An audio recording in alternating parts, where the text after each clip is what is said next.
ഇത് നിലവിലുള്ള എല്ലാ കണക്ക് കൂട്ടലുകൾക്കും അപ്പുറത്തുള്ള ഞങ്ങളുടെ കൃത്യമായ വിശകലനമാണ്. മുസ്ലിം ലീഗ് പരാജയപ്പെടും.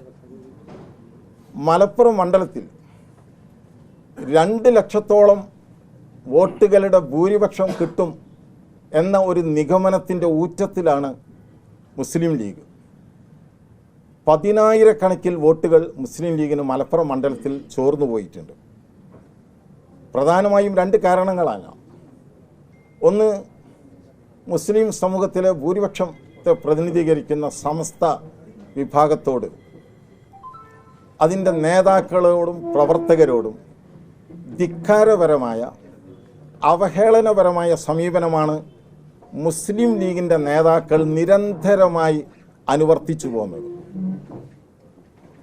അതിൻ്റെ ഒരു പ്രത്യാഘാതം ഈ തെരഞ്ഞെടുപ്പിലുണ്ടാകും. പൊന്നാനി മണ്ഡലത്തിൽ മുസ്ലിം ലീഗ് പരാജയപ്പെടും. മലപ്പുറം മണ്ഡലത്തിൽ 10,000 വോട്ടുകൾ മുസ്ലിം ലീഗിന് ചോർന്നു പോയിട്ടുണ്ട്. മറ്റൊരു കാര്യം, മുസ്ലിം ലീഗിൻ്റെ പ്രവർത്തകർ വലിയ അമർഷത്തിലായിരുന്നു. വയനാട് മണ്ഡലത്തിലും അതിൻ്റെ അനുബന്ധമായി ആലപ്പുഴയിലും ഒടുവിൽ കോഴിക്കോട് കടപ്പുറത്തും മുസ്ലിം ലീഗിൻ്റെ കൊടിക്ക് കോൺഗ്രസ് കൽപ്പിച്ച നിരോധനം അത് മുസ്ലിം ലീഗ് പ്രവർത്തകരിൽ വലിയ അമർഷമുണ്ടാക്കിയിട്ടുണ്ട്. അവരുടെ ആത്മാഭിമാനത്തെ ചോദ്യം ചെയ്ത ഒരു നടപടിയാണത്. അതിൻ്റെ പ്രത്യാഘാതം ഈ തെരഞ്ഞെടുപ്പിൽ പ്രതിഫലിക്കും. കൊട്ടിക്കലാശ ദിവസം തന്നെ അത് പൊട്ടിപ്പുറപ്പെട്ടതാണ്. കൊട്ടിക്കലാശത്തിൽ മലപ്പുറത്ത് മുസ്ലിം ലീഗിൻ്റെ ഹൃദയ ഭൂമികയാണ്. ആവേശപൂർവ്വം കോൺഗ്രസ്സുകാർ അവരുടെ ത്രിവർണ്ണ കൊടിയുമായിട്ട് വന്നപ്പോൾ വയനാട്ടിൽ പച്ചക്കൊടിക്ക് നിരോധനം ഏർപ്പെടുത്തിയതിൻ്റെ അമർഷം മുഴുവൻ മുസ്ലിം ലീഗ് പുറത്തെടുത്തു. കോൺഗ്രസ് കൊടികൾ അവിടെ അവരനുവദിച്ചില്ല.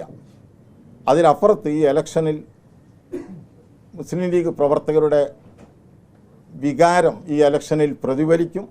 മുസ്ലിം ലീഗിന് ആരും കണക്ക് കൂട്ടുന്നതിൻ്റെ അപ്പുറത്ത് വമ്പിച്ച തിരിച്ചടി ലഭിക്കാൻ പോവുകയാണ്. ഒരു കാര്യം ചൂണ്ടിക്കാണിക്കാനുള്ളത്, മുസ്ലിം ലീഗ് നേതാക്കൾ ഇപ്പോൾ പ്രാദേശികമായി ഒരുപാട് സന്ദേശങ്ങൾ, ശബ്ദ സന്ദേശങ്ങൾ സോഷ്യൽ മീഡിയയിലൂടെ പ്രചരിക്കുന്നുണ്ട്. ഇലക്ഷനിലെങ്ങാനും വോട്ട് ചോർന്നു പോയാൽ അന്നേരം സമസ്ത വിവരമറിയുമെന്നാണ് പ്രാദേശികമായി മുസ്ലിം ലീഗിൻ്റെ പ്രാദേശിക നേതാക്കൾ വാട്സപ്പിലൂടെ ഈ മെസ്സേജുകൾ നൽകുന്നത്.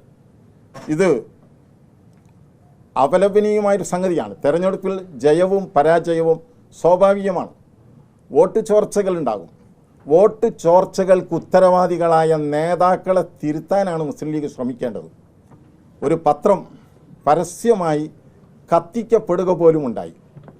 അത്തരത്തിലുള്ള സംഭവങ്ങൾ വാസ്തവത്തിൽ കേരളീയ പൊതുസമൂഹം തന്നെ ഇഷ്ടപ്പെടാത്തൊരു കാര്യമാണ്, ഉൾക്കൊള്ളാൻ കഴിയാത്തൊരു കാര്യമാണ്. അത്തരം നിലപാടുകൾ സ്വീകരിച്ചവരെ തിരുത്താൻ ബാധ്യസ്ഥമാണ് മുസ്ലിം ലീഗ്. സമസ്തയ്ക്ക് നേരെ കുതിര കയറിയാൽ 1988-89 കാലഘട്ടത്തിൽ സമസ്തയിലെ AP വിഭാഗത്തെ മുസ്ലിം ലീഗ് പരസ്യമായി വേട്ടയാടുകയായിരുന്നു. അത് മുസ്ലിം ലീഗിന് രാഷ്ട്രീയമായി ഉണ്ടാക്കിയ കനത്ത തിരിച്ചടികൾ മുസ്ലിം ലീഗ് ഒന്ന് ഓർമ്മിക്കുന്നത് നന്നായിരിക്കും. സമസ്തയ്ക്ക് നേരെ വോട്ട് ചോർച്ചയുടെ പേര് പറഞ്ഞുകൊണ്ട് മുസ്ലിം ലീഗ് വല്ല കുതിരകയറ്റവും നടത്തിയാൽ അതിനകത്തുള്ള ക്രമസമാധാന പ്രശ്നങ്ങളെ സർക്കാർ അതിൻ്റെ ഗൗരവത്തോടു കൂടി കാണണം. മുസ്ലിം ലീഗ് രാഷ്ട്രീയമായി വലിയ വില അത്തരം നീക്കങ്ങൾക്ക് നൽകേണ്ടി വരും. ഇതാണ് നാഷണൽ ലീഗ് ഇന്ന് ഈ ഇലക്ഷൻ അവലോകനത്തിൽ നമ്മൾ വിലയിരുത്തിയൊരു സംഗതിയാണ്. പാർട്ടി ഈ വരുന്ന പല മണ്ഡലങ്ങളിലും പണം കൊടുത്ത് വോട്ട് വാങ്ങുന്ന ഒരു വളരെ അപലപനീയമായ നീക്കമുണ്ടായി. തൃശ്ശൂർ അത് കയ്യോടെ പിടിക്കപ്പെട്ട സംഭവമുണ്ടായി. BJP മുസ്ലിം ലീഗ് കനത്ത് തോൽവി വാങ്ങും. BJP 20 മണ്ഡലങ്ങളിലും BJPയുടെ ഘടക കക്ഷിയും മത്സരിച്ചതാണ്. പക്ഷേ കേരളത്തിൽ ഒരു അക്കൗണ്ട് തുറക്കാൻ BJPക്ക് ഈ തെരഞ്ഞെടുപ്പിലും സാധിക്കില്ല എന്നുള്ളതാണ് സത്യം.